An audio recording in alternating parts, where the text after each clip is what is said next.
فيبدأ النجاح من الحالة النفسية. عليك أن تؤمن بأنك ستنجح حتى يكتب لك النجاح. عليك أن تفوز في ذهنك أولا وأخيرا حتى تفوز في الحياة بتغيير أفكارك لتتغير حياتك بالمثابرة والانضباط الذاتي.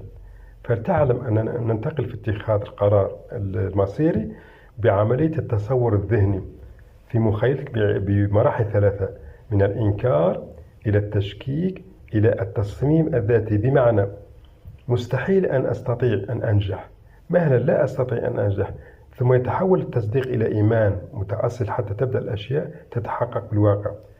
فأعرف أنني أستطيع أن أنجح، أنا أؤمن بذلك. إن أنت تستطيع إذا آمنت أنك تستطيع. إذا انزع من قاموسك كلمة مستحيل وضع محلها ممكن بشروط. فتكرار التأكيدات يقودني إلى التصديق.